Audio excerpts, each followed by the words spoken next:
Tuesday, July the 17th, and our thought for today is inner peace. Inner peace is my choice.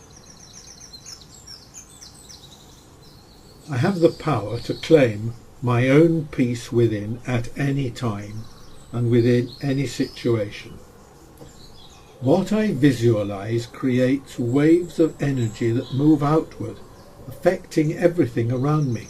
So when I choose a peaceful way of being, then peace is what I contribute to the world at large.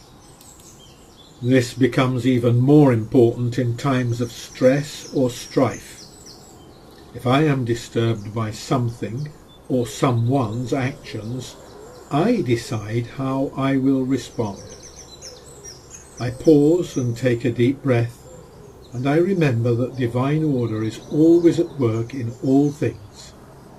I connect with my heart and follow my feelings to their source. Uncovering fears or frustrations allows me to truly find peace within. My own inner peace, in turn, helps to create peace in the world.